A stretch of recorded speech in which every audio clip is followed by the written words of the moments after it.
A brand new 767. Fuel pressure? Why would that be?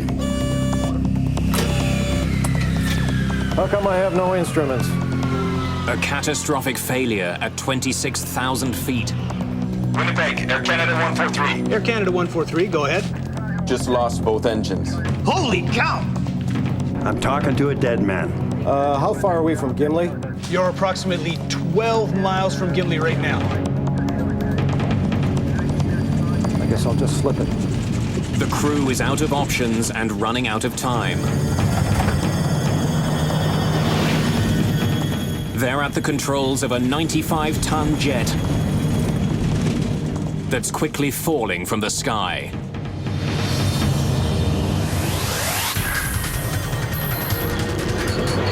Mayday, Mayday.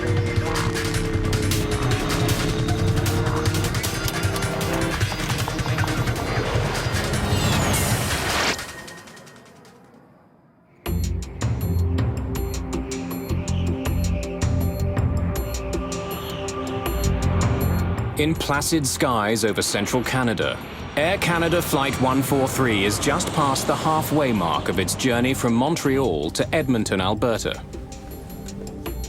Good evening, ladies and gentlemen. This is your first officer. The plane is carrying 61 passengers and 8 crew members. Beautiful day. Clear, temperature of 24 degrees Celsius. It's July the 23rd, 1983. Hey, that's coming along, huh? Rick Dion is an Air Canada maintenance engineer. I was going to Edmonton with my wife Pearl and my young son Chris, who was 4 years old, and this was the beginning of a 2-week vacation for us, and we were all pretty excited about going on this new airplane. Compliment of the captain. Oh, hey, Rob, thanks. Whenever you want to come up to the flight deck. This was my first flight on a modern 767, as the company had just acquired them. I'll be back in a minute, okay? I was interested in going to the cockpit to see all this new technology fit in with the work that I did on aircraft. The captain on this flight is Bob Pearson. He's 48 years old, and he's spent more than 15,000 hours in the air. His first officer is Maurice Quintel, who has more than 7,000 hours of flying time. Come on in. Pardon me, gentlemen? Rick. I knew Bob Pearson from the small flying club that I attended in St. Lazare, and he was actually one of the local pilots there that used to do some gliding, and he also flew the ultralight lasers. We had departed heading northwest, a nice clear sunny day in July. We're flight plan at 39,000 feet. There were a few airplanes that flew that high in 1983. And we requested 41,000 feet, which got us further above the jet stream out of the west. The crew may have accumulated a lot of hours in the air, but very few in this plane. It's Boeing's latest and most advanced wide-body jet, the 767. An army of microprocessors in the belly of the plane automates so many functions that the flight engineer's job has been eliminated. This is one of 4 767s that Air Canada has recently acquired. The plane itself has only 150 hours on it. Quite a difference here, huh? Oh, yeah. Reset on and start here. The cockpit is different in that all the old instrumentation that we're accustomed to, mostly that was all gone. It was all CRT display, like small TV screens. It was a new high-tech airplane, which involved quite a change for the crew and the maintenance personnel, people handling it. This is a new aircraft for both the captain and I. At the time, I had 75 hours on that airplane, so everything was new for me. Pilots and maintenance crews are both still getting to know this airliner. Well, then we get that same condition. Captain Pearson explains to Dion how he handled a small problem with the engines on an earlier flight. It comes back down to low stage and we just carry on. You know, that brings up an interesting... Fuel pressure? Why would that be? A warning alerts the crew to critically low pressure at one of the plane's fuel pumps. Something's wrong with the fuel pump. The 767 has 3 main fuel tanks, 2 in the wings, which are always used, and 1 in the center, only used on long-distance flights. Electric fuel pumps draw fuel from each tank and feed it to the plane's 2 engines. The low-pressure warning could mean that one of the pumps needs maintenance, but it could also be a more serious issue, a lack of fuel to be pumped. That forward fuel pump. It's just a bloody pump failing, I can tell you that. Another low fuel pressure warning sounds, this one from another fuel pump on the plane's left side. Pearson's flight management computer tells him he should have plenty of fuel for the remainder of the trip. The 767 also has separate digital fuel gauges, but on this flight those gauges are out of service. The warnings don't make sense. It got a little more interesting when the second fuel boost pump light came on for that tank, which was the left tank. This seemed quite abnormal, that 2 pumps would fail in a brand new airplane. We had some kind of a problem that we didn't understand. What would your assessment of that be? My own personal thoughts? It might be low in the left tank. I used to be involved with transferring fuel, and I know that when you're trying to empty a tank, it'll start flashing periodically, and then the pump will reprime, and then the light will go out. In this case, it appeared to do exactly the same thing. Captain Pearson knows that if the left tank is running low, the right tank may be low as well. Let's head for Winnipeg. Now. Pearson wants to land as soon as possible in case he is running out of fuel. The crew is still more than 700 miles away from their original destination, Edmonton, Alberta. The nearest major airport is Winnipeg, Manitoba, a mere 120 miles away. We're showing lots of fuel on board our flight management computer and 3 normal fuel checks cross-checked with our fuel on our flight plan. So we elected to divert the flight to Winnipeg, where Air Canada has a main maintenance base. Winnipeg Center. Air Canada 143. Air Canada 143, go ahead.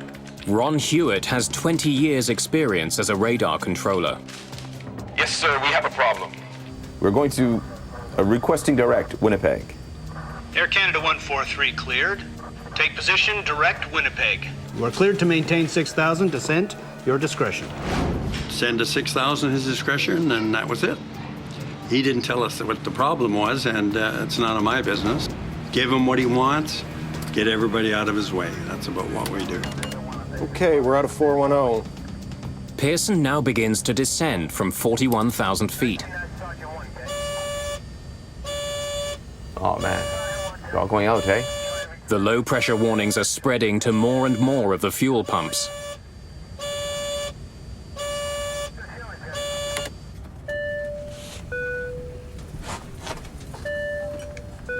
Quintel instructs the cabin crew to prepare for an emergency landing. Hello. Cabin, we think we have problems with our fuel system. We are diverting to Winnipeg.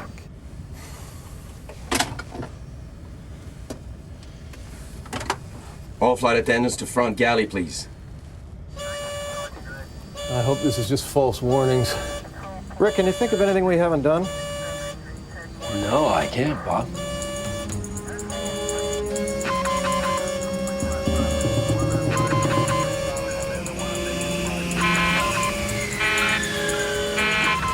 Okay. We've lost the left engine. Losing an engine erases any doubt. Flight 143 is in fact running out of fuel. Okay, checklist. Single engine landing. Pearson is trained to land a 767 with 1 engine. No one has ever tried landing with none. He scrambles to get his plane down so that he doesn't become the first.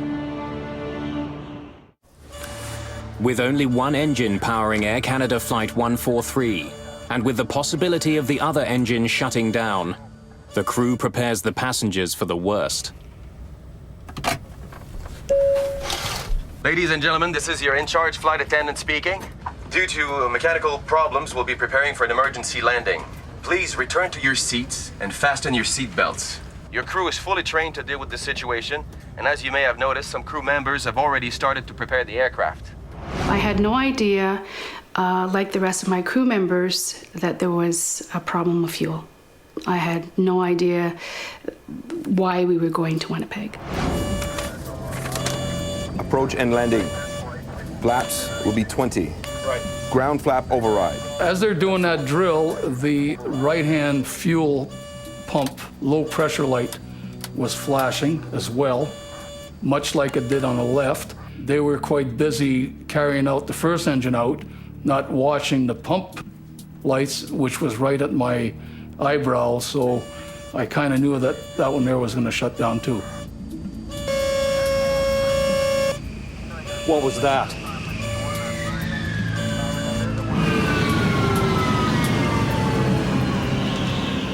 Very shortly, we will begin giving you instructions.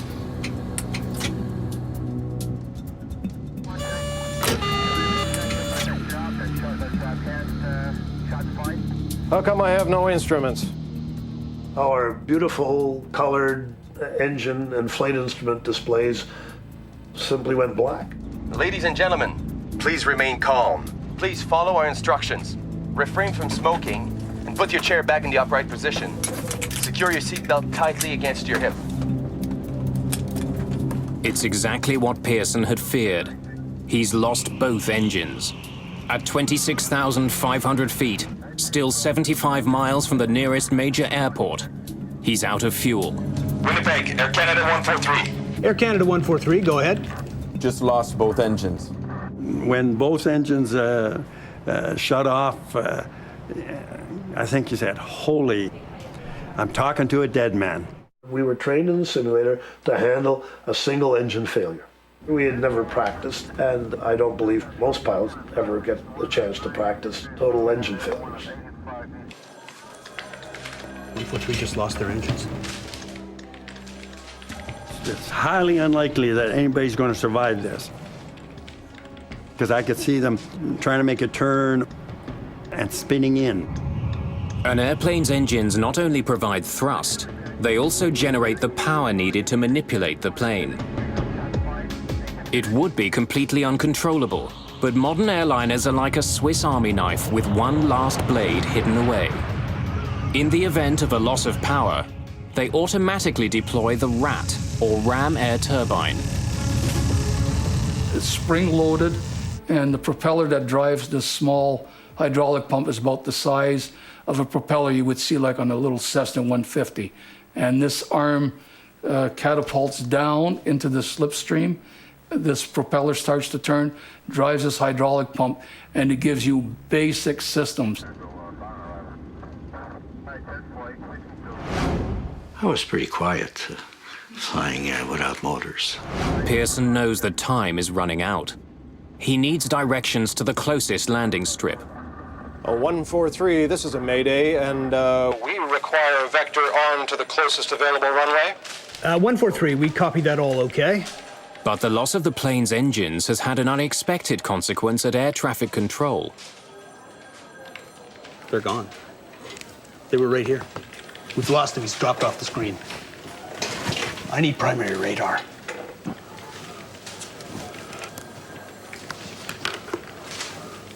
Uh, 143, we've lost your transponder return and are attempting to pick up your target now. We work on transponder, it's called secondary radar.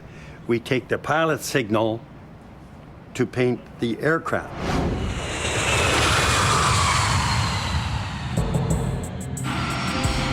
Commercial jetliners are equipped with a transponder, a device that transmits coded information which air traffic controllers use to determine the plane's location. But when Flight 143 lost its second engine, only a small number of items got backup power. The transponder was not one of them, so the plane disappeared from Hewitt's screen. Flight 143 is somewhere east of Winnipeg, but no one knows exactly where or how far it is from the airport. In spite of its enormous weight, a 767 doesn't plunge from the sky when it loses its engines. Its aerodynamic properties keep it in the air, but slowly coasting to Earth. and I was trying to figure how many miles we were moving ahead versus how many thousands of feet we were dropping. But Quintel doesn't have the instruments which provide the information he needs to make that calculation. Since he lost the plane's signal, Hewitt can't give Quintel that information either. Controllers hurriedly work to rig up a way to find the plane. Just before landing, you will hear the command, brace for landing. Brace immediately and stay braced until the plane comes to a complete stop. There are two ways to brace. One, bend forward. Raise your arms and hands against the seat back. Bryce Bell is a businessman on his way home to Edmonton. As soon as they announced that we were making an unscheduled stop in Winnipeg, I immediately wished I hadn't had the 2 drinks that I'd had, because I thought, you're going to have a split second here, and this plane's going to explode in flame, and the decision you make in that split second will depend on how alert you are. Okay, please put your personal belongings in the seat back pocket. The response of the passengers when we were doing the emergency briefing was basically alert. They were looking at us, they were paying attention to every word we were saying. I couldn't have had better passengers. I think that's him. Let's say that's him. Because their modern equipment can't see Air Canada 143, the controllers switch to old-fashioned radar, which doesn't need a transponder to locate planes. I got to turn up my true radar, the reflective radar, which is not nearly as good. And we don't use it at all if we can help it. Okay, I got it. 65 from Winnipeg, 45 from Gimli. 143. We have you at 65 miles from Winnipeg and approximately 45 miles from Gimli. For the first time since losing power, the pilots know their distance to Winnipeg. We might make Winnipeg.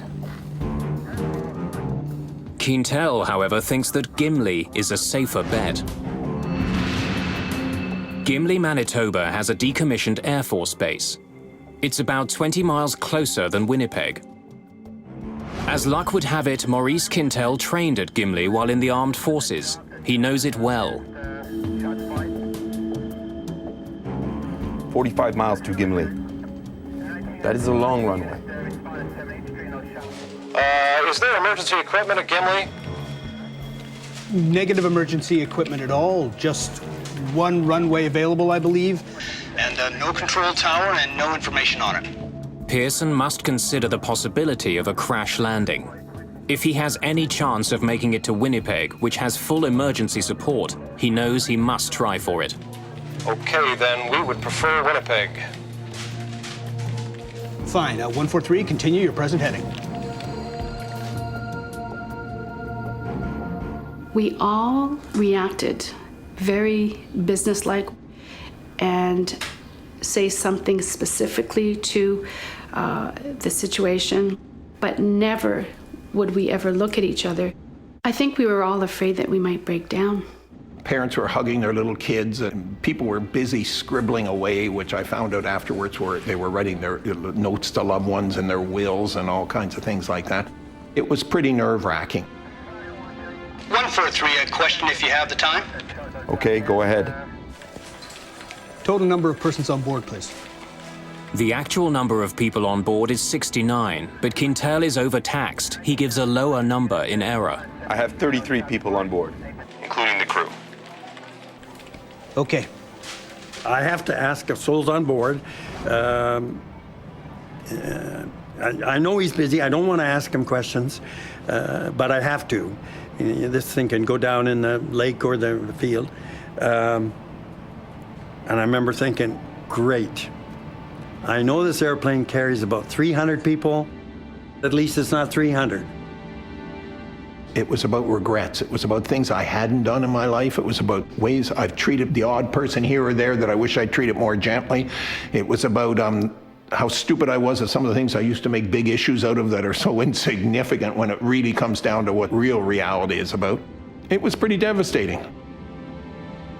And I remember telling a mother with a baby, and I had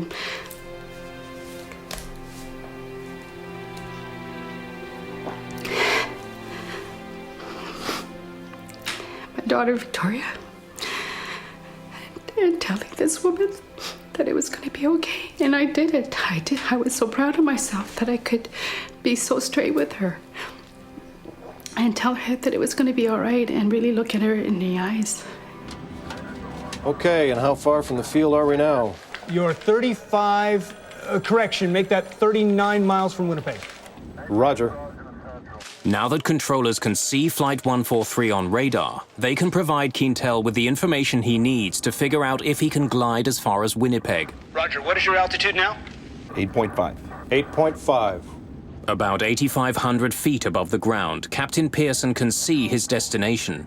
Winnipeg's airport is less than 35 miles away. We're visual. But the news from Quintel is not good. Bob. Morris was calmly keeping track of our distance by input from Winnipeg Air Traffic Control and our altitude, and calculated our profile and came to the conclusion that we might not make the runway in Winnipeg.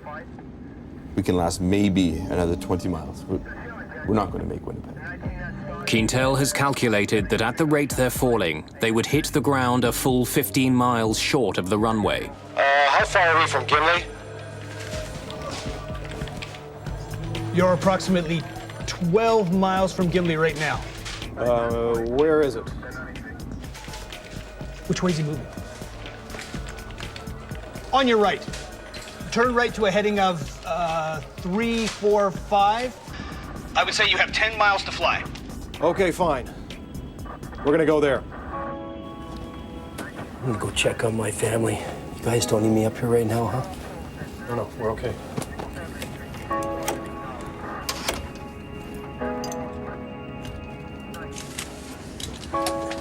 Don't worry about it. It's okay. They got it under control. Just make sure your seatbelts are tight, all right?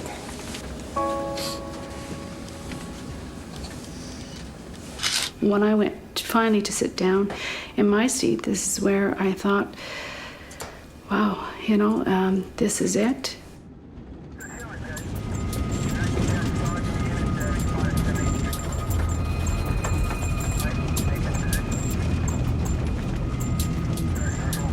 Landing gear down. Roger. First Officer Quintel lowers the landing gear. Because there's no hydraulic power, Quintel does what's known as a gravity drop, letting the gear's own weight drop and lock it into place. The two main gear are heavy, they fall immediately, and two green lights confirm they've locked. But the nose gear is lighter, it doesn't lock. We could hear the main gear clearly, falling and locking. I was not aware that the nose gear was not down and locked. It was sort of a last minute, and if it's something that you cannot control, you don't talk about it, you don't mention it, The main thing was bring the aircraft on the runway. 5 miles to touchdown. Roger. We have the field in sight.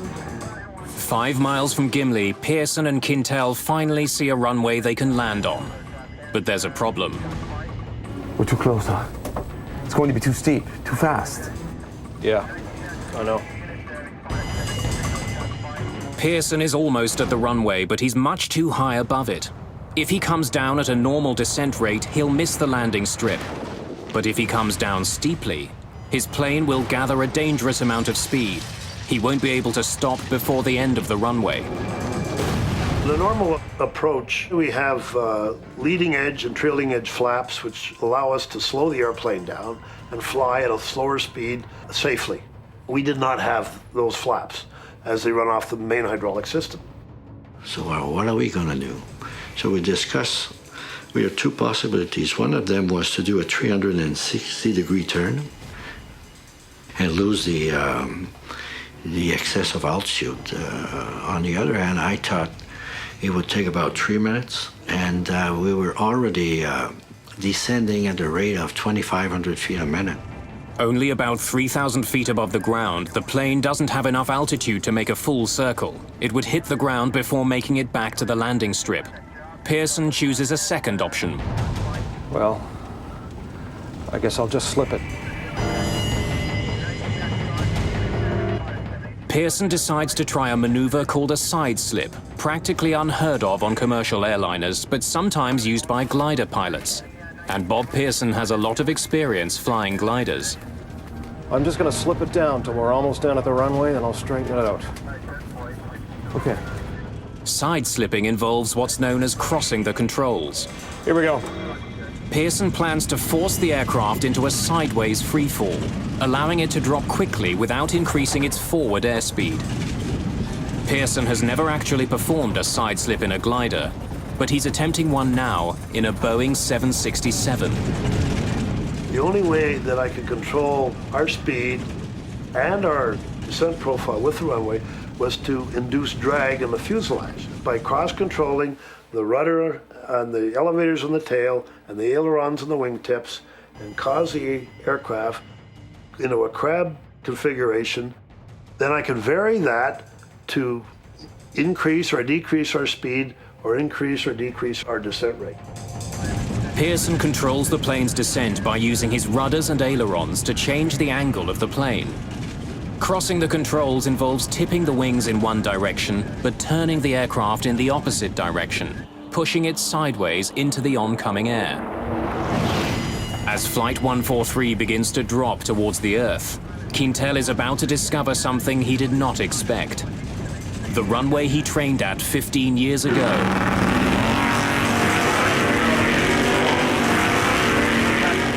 is no longer a runway.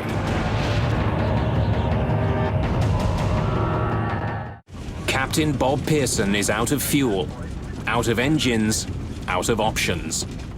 If he can't line up with the runway at Gimli, he doesn't get a second chance.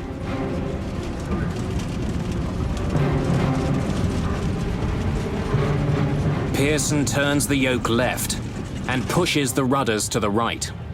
The plane slips to its left. We're sitting in the center, which is the heart of the airplane where it starts, so it's pretty solid there. I thought there's a real good chance here that we'll be all right. However, when he put the airplane into a side slip, all that went out the window because I figured, oh, if he hits a wing or something, it starts to catapult and roll, that's not going to work anymore. The 767 loses altitude quickly, plowing sideways through the air. When I looked to the left of the aircraft, I was looking directly at the ground because the airplane is angled quite, about maybe 60 degrees of banks. The bank angle was quite high and the nose of the aircraft was quite high. And it was an awkward moment, and if it was awkward for me, I can imagine for the passengers, it must really have felt odd. I saw a sand trap from this golf course, and I thought, we're going to crash. Pearson must maintain a crucial balance. He's got to slow the plane enough to be able to land safely. But if he slows down too much, the airliner could lose its lift and plummet to the ground. When a pilot is normally landing an airplane, he's maneuvering the flight controls and operating the thrust levers pretty continuously on most landings. And so I was doing the same thing without the thrust levers. This is where I thought of my daughter, Victoria, being alone with my husband and how he was going to cope with our daughter and how she was going to cope without having a mom. As they approach, Pearson focuses on his target, the threshold of the runway. I got tunnel vision like I've never had it before. It was just our speed and our relationship with the threshold of the runway. But now, only hundreds of feet from the ground, Quintel sees that their troubles are far from over. The Gimli landing strip has been converted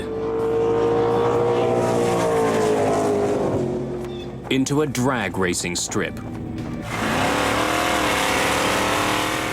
Today is Saturday, and it's not just a race day. It's a family day on the Gimli strip. Racing is done for the day. But the airfield is filled with members of the local sports car club, camping out with their families for the weekend.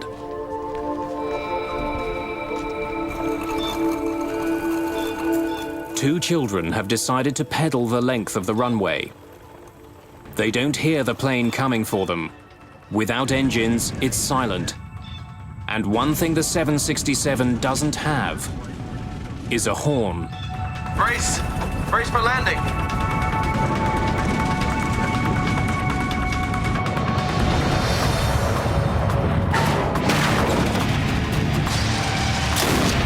The nose hit with quite a bang on the runway. It sounded like a shotgun going off at our feet. The front landing gear gives out immediately. Pearson brakes hard. 2 tires blow out. The bottom of the right engine scrapes the runway. I was a robot. There was just no emotion at all. Finally, Pearson sees what's in their path. And I looked up and I could see 2 boys on bicycles. They must have been probably about 1,000 feet down the runway from our position when I saw them. And then at one point, I can see he raised his head, and he's surprised. Here's this big aircraft. I can still remember the look of terror on their faces. So they were close enough for me to see that. With no nose gear to steer with, Pearson's only hope of driving the plane left or right is by varying the brake pressure on the 2 main landing gear. That's when my heart started to pitter-patter a little bit. The kids panic and try to outrun a plane that's traveling about 200 miles an hour. I knew I couldn't take the airplane into these boys, and I was going to take it off into the grass on the right side. There were campers along the west side of the runway that I didn't notice until after we'd touched down, and the nose was on the ground, and I can still remember out the left side, people standing by their barbecues. Dino Calvert is at the track with his friends for a weekend of racing. One of the gentlemen in the pits suddenly jumped in his car and he took off, and I thought, well, you don't drive like that in the pits usually. And I looked up and all I could see was smoke rising. Pearson does all he can to stop the plane in time. Holy crow!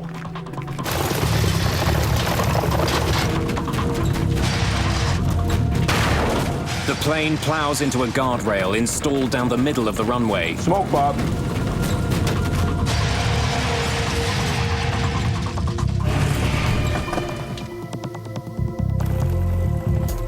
"17 minutes after running out of fuel, Air Canada Flight 143 comes to a final stop on the ground. Yeah? You okay? Somebody yelled, Yahoo or something, and then people started applauding. And we were so grateful. We made it. When you believe that you're going to crash, you do believe that the airplane is going to break apart, you're going to have fire. Evacuate! Evacuate! Evacuate! All right, let's go. We got to get up. Thick smoke is quickly filling the cabin. The crew doesn't take any chances. They want everyone off the plane as quickly as possible. There was a sense of joy, and then a panic kind of, it seemed to go in waves, and then a panic saying, we got to get out of here, we got to get out of here. Less than 2 months earlier, an Air Canada DC-9 made a successful emergency landing in Cincinnati, only to burst into flames on the tarmac before all the passengers could get off. 23 people died. The crew and passengers of this flight want to avoid a similar fate. It took maybe just a few seconds to come up to a full halt on the runway, but the cockpit was full of smoke. Passenger evacuation checklist. Passenger checklist. Fuel shut off. Off. Cabin depressurized. Electrics off. Electrics off. Checklist complete. Time to get out of here.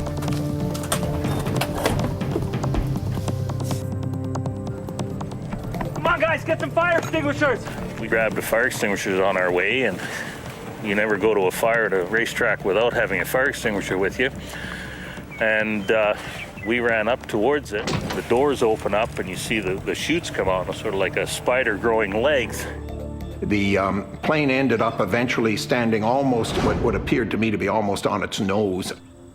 When I opened my door and I saw that the chute was so steep, I thought, oh my goodness, how do I get these passengers to go down? Due to the nose-down angle of the plane, the two rear slides don't reach the ground. 10 people are slightly injured during the evacuation, most of them coming down the steep rear slides. I heard on the west radar frequency, he said, one of the 767 says, he's down okay, he's in one piece, and that's when our cheer went up. I said, okay, because all of these people were going to sleep in their own bed that night.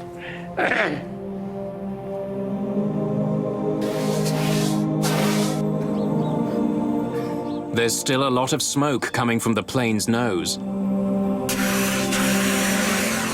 Turned out it was about 6 inches of insulation between the inner and outer skins.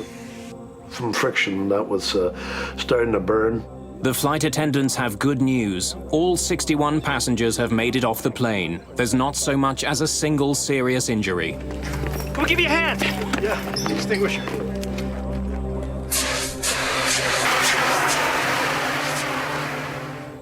Bob Pearson has done what no one has done before. He's safely landed a 767 with no engines, gliding to safety from more than 26,000 feet.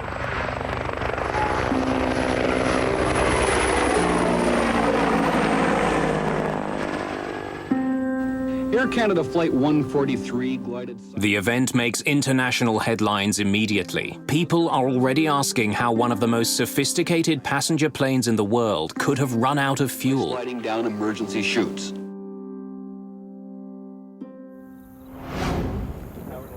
By the next day, the investigation has already begun. Bill Taylor and Diane Rochelot of Canada's Aviation Safety Bureau are among the first investigators at the scene. I was a junior mechanical engineering at the time. I had been working for Transport Canada for a year. Going to the field for the first time was very exciting. It was new. It was a major aircraft. Once we got into the fuel quantity indicating system, I actually left Diane to deal with the specifics of the computer system. First, Bill Taylor needs to confirm what everyone has been telling him, that the plane is out of fuel. Investigators drained the tanks, collecting less than 17 gallons of fuel. The 767 can hold almost 24,000 gallons.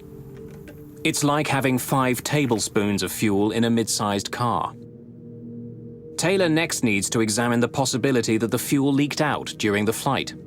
The other checks involved looking for any evidence of fuel having been lost. I even went so far as to go into what they call the dry bay of the aircraft. I'm a bit claustrophobic, so I really wasn't too enthused about going up in there, but I crawled up and had a look around with a flashlight and confirmed that there was no evidence of fuel having been lost in there.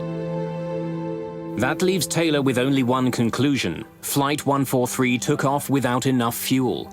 Now investigators need to find out why. It's in one piece. Diane Rochelot begins looking for the answer to that question in the plane's sophisticated electronics bay, located beneath the cabin. The 767 was a newer type aircraft, and it did have a lot of computerized system, and I guess back in 1982, these were coming onto the market at a fast rate, and they were newer types of electronic system. Rochelot confirms that a computerized unit, the digital fuel gauge processor, had been malfunctioning on this plane. There was no spare in Montreal, so it couldn't be replaced. Rochelot takes the component for testing. It was decided early on that the unit, the fuel processing unit, would be taken to the manufacturer, Honeywell, in Indianapolis for testing. And I was tasked with taking the unit. So we went through all the testing procedure. And then at one point, we did discover that there was a malfunction with the unit. During the testing, we went more and more in depth, and we found out that one of the circuit, it's called an inductor coil. It was a very, very small part, and it was encapsulated at manufacture, and encapsulated means it's covered with plastic. You cannot visually see it because it's now covered with plastic, and you can't see the inductor coil itself. But once we took over the plastic case, we could see that the solder joint had not been made properly. which caused a malfunction in the system. The faulty processor explains why Pearson didn't have fuel gauges for the flight, but doesn't explain why he didn't have enough fuel. The inoperative gauges were clearly flagged. Ground crews wouldn't have relied on them when they were fueling the plane. Investigators confirmed that the ground crew did perform a manual check of the fuel before takeoff. We just need to know what you did next. Yeah? We did a manual check of both tanks, and then we pump enough fuel for the trip to Edmonton. Flight 143 should have taken off with enough fuel for the trip. Okay, thanks. That helps.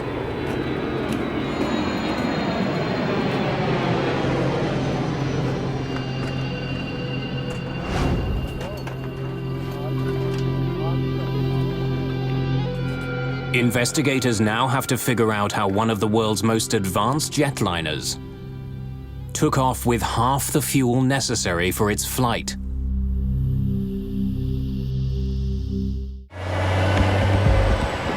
The investigators know that with its fuel gauges out of service, Flight 143's fuel tanks were checked manually. Then the fuel for the trip to Edmonton was added to the tanks.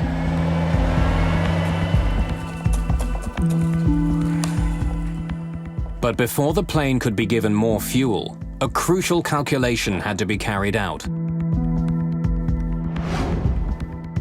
Pilots need to know the weight of the fuel on their plane. But fuel trucks pump jet fuel by volume.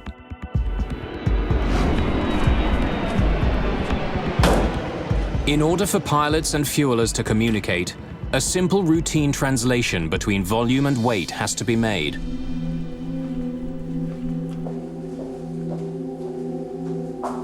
Thank you.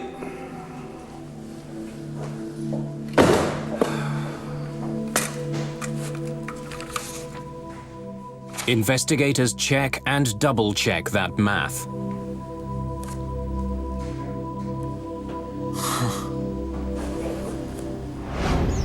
The fueling records from the day of the accident provide the answers they've been looking for.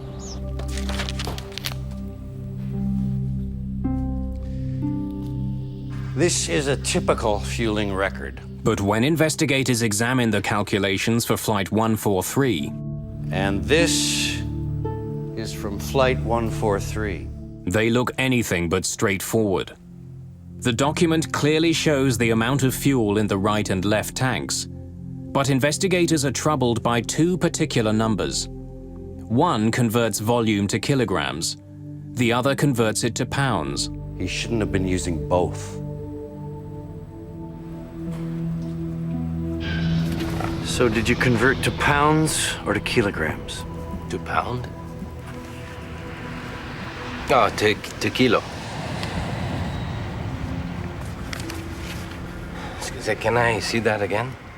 Further interviews with the technicians and crew reveal that the events on Flight 143 Now I don't know what I did.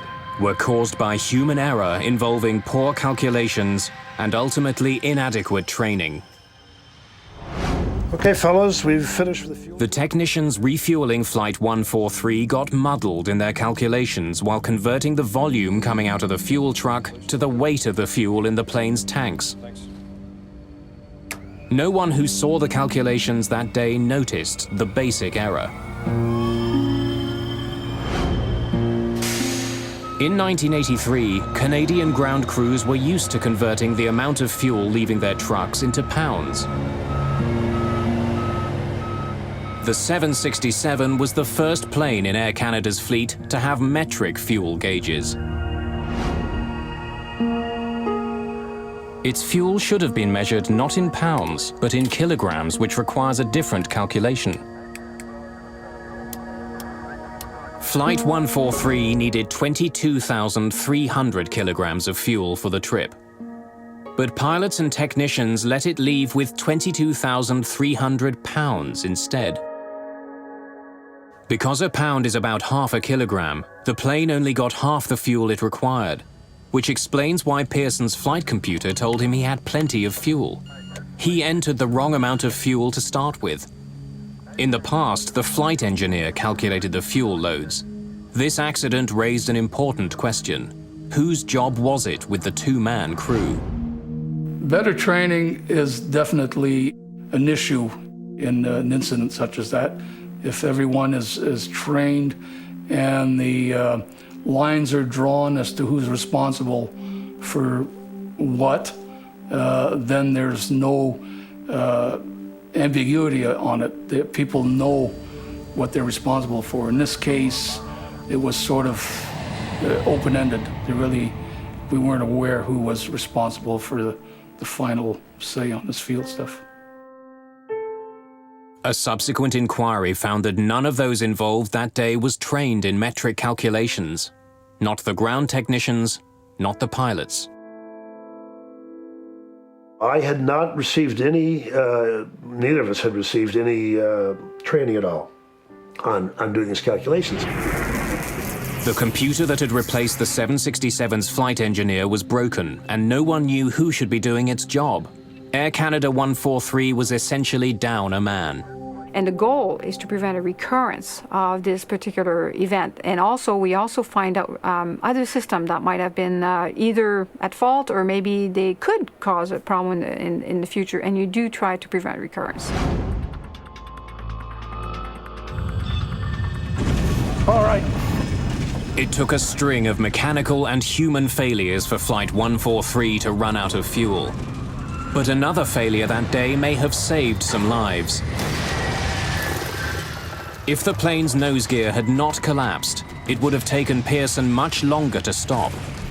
The plane could have slid into the people who were at the strip that day, which would have had catastrophic results. There could have been more injuries or even loss of life. Pearson and Quintel were partly blamed for their roles in the incident. A government inquiry recommended that Air Canada re-evaluate the training of flight crews and ground technicians in metric fuel conversions. It also recommended that the airline keep more spare parts, such as fuel gauge processors. Rick Dion retired in 2003 after a long career as Air Canada's coordinator of maintenance control. First Officer Maurice Quintel was promoted to captain in 1989. Captain Bob Pearson went on to fly 10 more years for Air Canada, his experience at Gimli shaping the rest of his career as a commercial pilot. This experience affected me mostly by making me more relaxed as a pilot, giving me the feeling that as much as I've trained for all those years, that there's always that question about how you're going to perform when the chips are down, and I now have the feeling that no matter what, as long as an aircraft stay together, I would get it safely back on the ground. And so it's been a relaxing experience. It's the knowledge that you know under stress you can perform. Before that, you don't know. You just hope you will, and you train for it, but you never know. With the things that they had to deal with was magnificent. I think that got proven in the simulator in Vancouver. They tried out this same circumstances with several crews, and they all crashed.